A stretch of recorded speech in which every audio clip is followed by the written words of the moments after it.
I'm a PhD student in architectural technology in GSD, Graduate School of Design in Harvard. Today I will talk about one huge topic about architecture. So everybody knows architecture is very large. Speak louder. Oh, your mic is not on. This one? Yeah. Check. Sorry guys, lots of mics.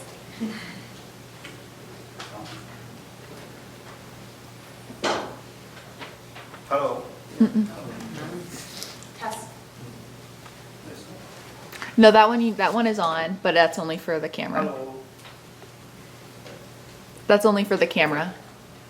Testing. There you go. Testing. There you go.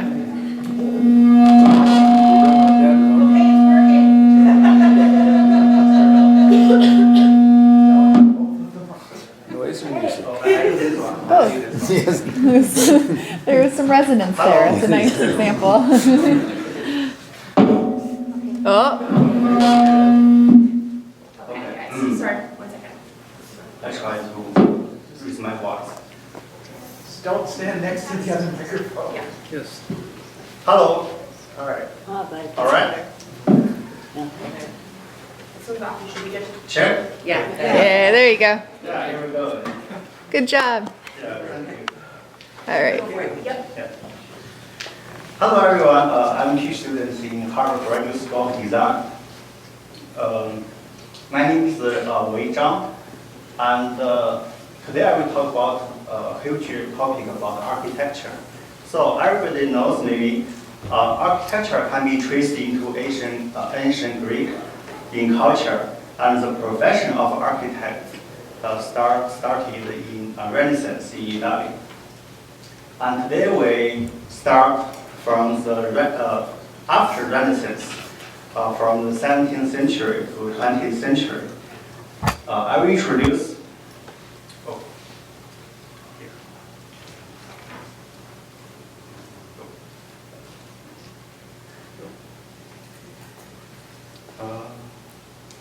Just use the laptop because you're standing there. Oh yeah. Yep. Good. Yeah. Today's outline is the 3 topics. Firstly, I will introduce the 2 architectural education systems, Beaux-Arts and Bauhaus. And then I will introduce a topic, a debate in architecture discipline, form and function. At last, I will review something about the past and the future. For the past and the future, today I don't want to show how well I understand about the history, about the past, but I want to show how many possibilities the history can reveal for us. So what is Bauhaus? What is Beaux-Arts? Beaux-Arts means fine art in French.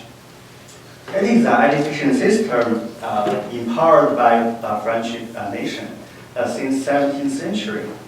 Since 17th century to middle of the 20th century, every year French government or French king or government in French Republic sends the architect, sculptor, and painter to Rome. Their job was to draw the ancient city, the Rhine, and send back all their work to Paris. So in that way, the Royal Fine Art Academy in Paris or Fine Art School in Paris can follow the Italian Renaissance. This is a way to learn from the past, and also a way to mix their imagination, architectural imagination, with the past. And later, since the 17th century, in the period of Enlightenment, the French culture, including French architecture, influenced all over the world, including American. So in 19th century, the American tried to build their own architecture discipline in university. They find all the graduates from the Paris Fine Art School and ask them to become professor in MIT, in Harvard, in UPenn, etc. So here, here I show something from the textbook, of Fine Art School in Paris. The author of this textbook is a famous architect, Brunel. This architecture is designed by him to memorize one military victory for the French king. You can see the word here, Ludovico Magno is in Latin. That means to the Louis the Great. Magno is Magnus in Latin. And this archway is built in Paris, in the center of Paris. But in the real build, this archway is only 25 meters high. But in this picture, we can compare the archway and the size of the person. So if we said the person is 1 meter of 18, maybe this will be 15 meters. So this picture is printed in the textbook. It reveals the nature, the essence of Beaux-Arts architecture. It is a sublime outer symmetry. So we can see the symmetry, reflection symmetry since the previous lecture. And we can see when people stand here, people look at this archway, triumphal way arch, the people can feel something very sublime, very great than himself. So this architecture has a monumental decoration, and it itself a monument. So this is a brief introduction to the Beaux-Arts architecture. Now we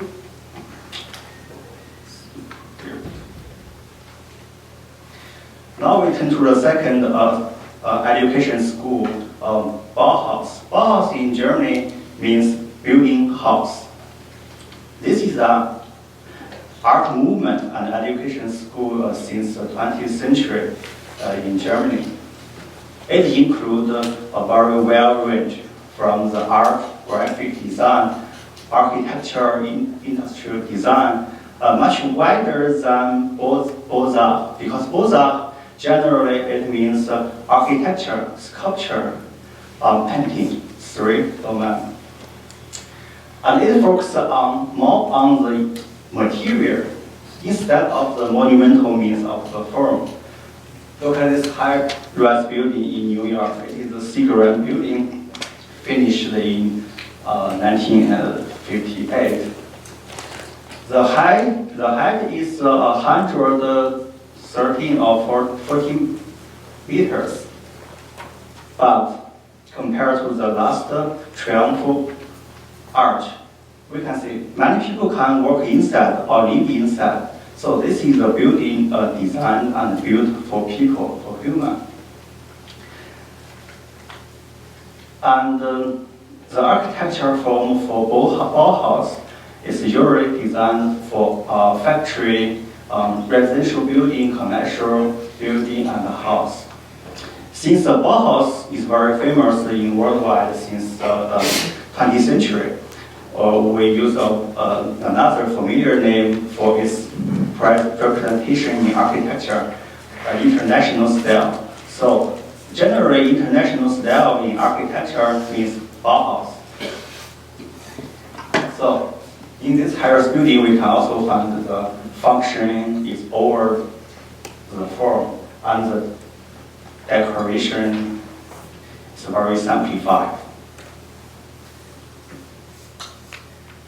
So here is the Harvard Art Museum. It is a very good example of Beaux-Arts architecture in campus. It is built, it is opened in 1896 at Folk Museum of Art. It is designed by this architect, Richard Maurice Hunt. He is the first graduate from the Paris Fine Art School in 1846. So,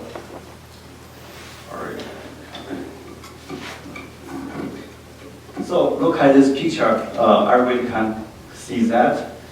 In this modest Beaux-Arts architecture, we can find some architecture elements. For example, here, above or the upper part of the entrance, or the upper part of the window, we can see the pediment, the triangle form thing. This is a kind of decoration because they have no structural function. And here, all this building is built on a large base. So this is a way to raise the building above the ground level. So every person walk around here, watch the entrance, must raise their eyes, and they may feel this building, even not very large, has some sublime feeling. So that is some technical for Beaux-Arts architecture. The Beaux-Arts architecture is dominant in Harvard architecture education in the early stage since 1900 to 1920. And then when this architect Ward Gropius arrived in Harvard, the education system in Harvard Graduate School of Design changed from the Beaux-Arts architecture to Bauhaus. Here is a good example designed by Gropius. It is very close to us as well. It is in Harvard Law School. Its name is Gropius Complex, designed by Gropius and his friends. Here we can see the residential building for students. The window is open maximum for every room, and the balcony here indicates the location of kitchen. So in this building, people can occupy the maximally and use the natural ventilation, the natural lighting maximally. So that is the design philosophy for Beaux-Arts to maximally develop the potential of material and form for the function. So compared to the two Beaux-Arts and Bauhaus school, these two architecture are designed by the same architect we have seen before. Here is the Met Museum in New York City, designed by Hunter. The same architect of the Fine Art School in Harvard. Here is Gropius, his own house in Lincoln.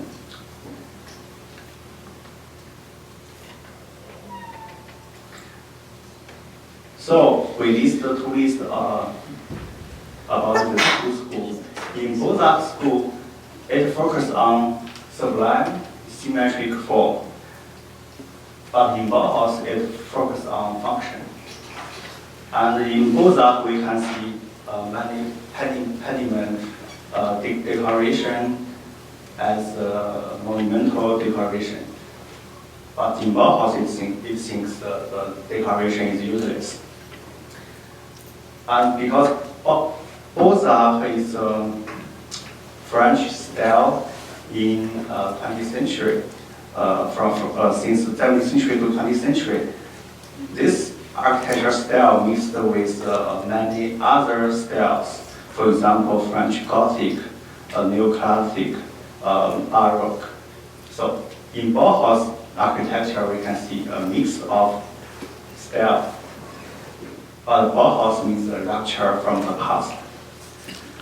And for the building type, both are often found in the public building, like museum, theater, palace, and Bauhaus in the industry and residential building.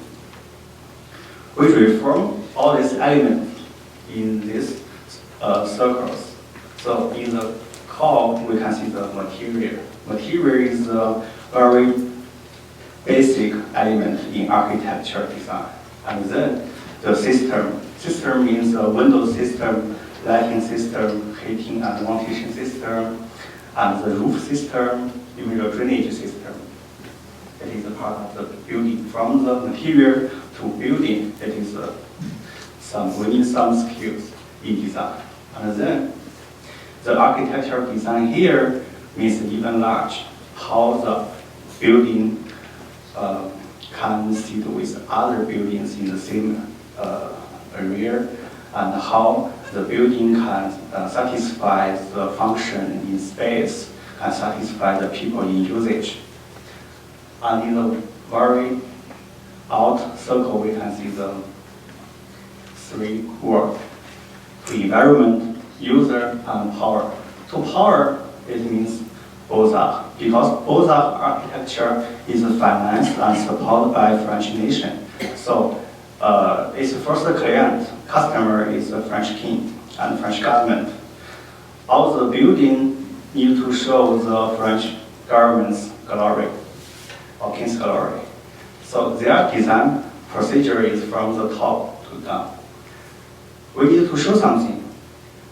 We found a pop architecture design, and we organize this design in building and system, and we find the good material to realize it.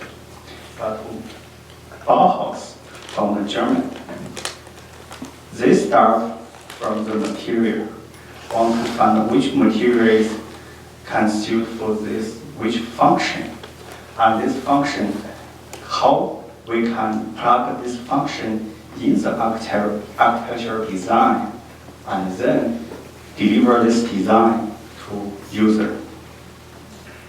This is two different directions. And this is a past, so we talk about the future. If we simplify, I must highlight here is just simplification. If we simplify, both are Bauhaus by power, capitalism. Capitalism is mean industry, capital, even craftsman, financed by industry. So tomorrow, which kind of architecture we need? Because tomorrow, we have already power, capitalism, and we need the sustainability. So what we will do? This for tomorrow. Here is our research center in Harvard campus. It's a graduate school design center for green buildings. So we want to find a way to design the sustainable architecture for future. Here's our professor. We are doing a house zero project. It is indeed this building. We renovate, and we want to use the data science to review the relationship between the nature and artificial space. Here is our technology. We use all kind of technology, both in form and function. For example, we have the underground thermal underground heat bond. Here, we have the shading in every window, and this is some kind of form, but not for decoration. We have the solar chimney. We have every kind of things, and we put it in the artificial intelligence platform to try to let the building to learn by itself.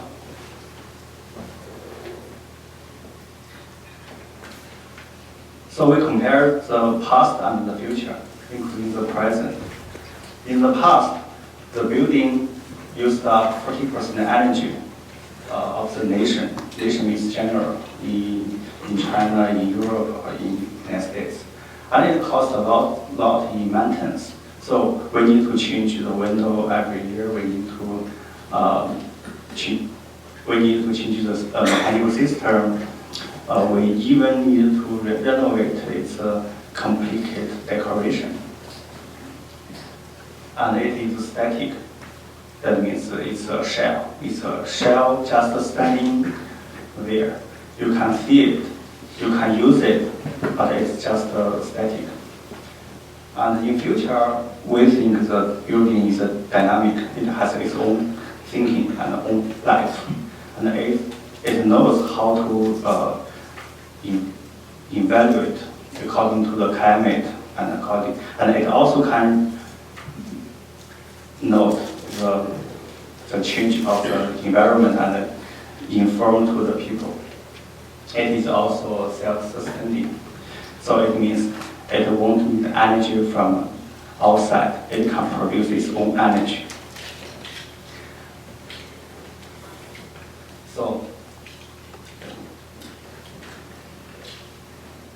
today I present I start from the Bauhaus and the Gothic and end in the future architecture in the data science framework.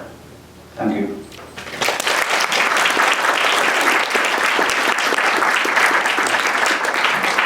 I think we've got time for a couple of questions. If anyone has anything that they'd like to ask.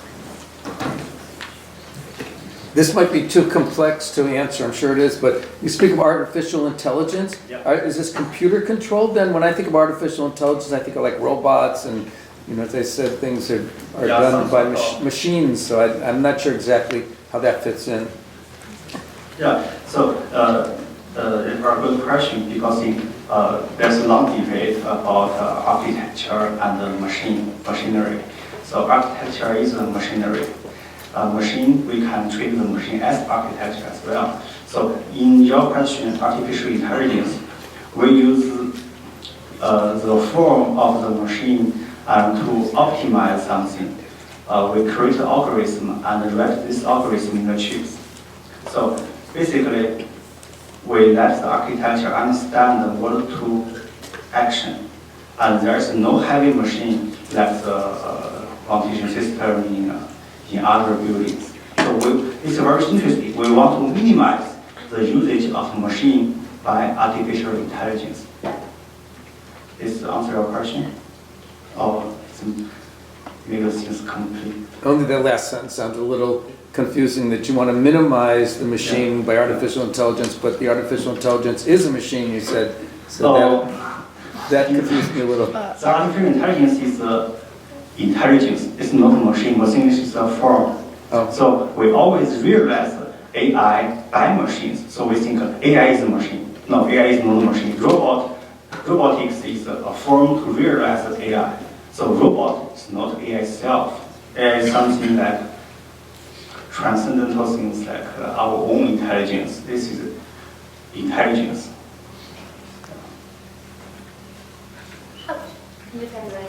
Hi.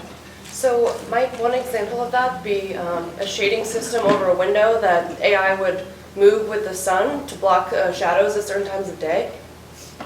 Or is that, I know there's like 15 forms of AI and they're still going out like hotcakes, so. Yeah, just for Windows, AI can decide which time we can open and close and in which angle. And but a building has more systems than Windows. So the AI can decide which other actions from other systems can coordinate with the Windows. Thank you. Yeah. I think I saw one in the back first. Yeah. Yes. Go ahead. Where is there room for the aesthetic in the future, in terms of form, materials? Yeah, static means the form. For this moment, the building is a shell. The shell to protect the occupant and to isolate one space for the people. In tomorrow, the room will be dynamic. Dynamic means it will feel environment and give the indicator to the people and change its own form, own shell. So it can open the window, it can open the door, it can open somewhere to maximize the communication with nature, to minimize the use of energy. But there are some experiment architecture, the architecture itself can move, like robotic, but it's not realized in commercial or industrial building, but in experimental building, some building can move. Yeah. And we've got time for one more question. Yeah, go ahead. I was just curious, the house that you guys are using, it said minimal heat and cooling. What power source are you using for heating and cooling? Are you using heat pump, oil, gas, solar? Heat pump is used electrical energy, so it is designed for the extreme climate. So we won't use it in general, in most of the time in year. And naturally, we maximize the natural ventilation. So we think the outdoor temperature is suitable, and we can mix the natural ventilation with the heat generated in this house to get a comfortable level. It is a fundamental logic. All right, so with that, let's give one more round of applause.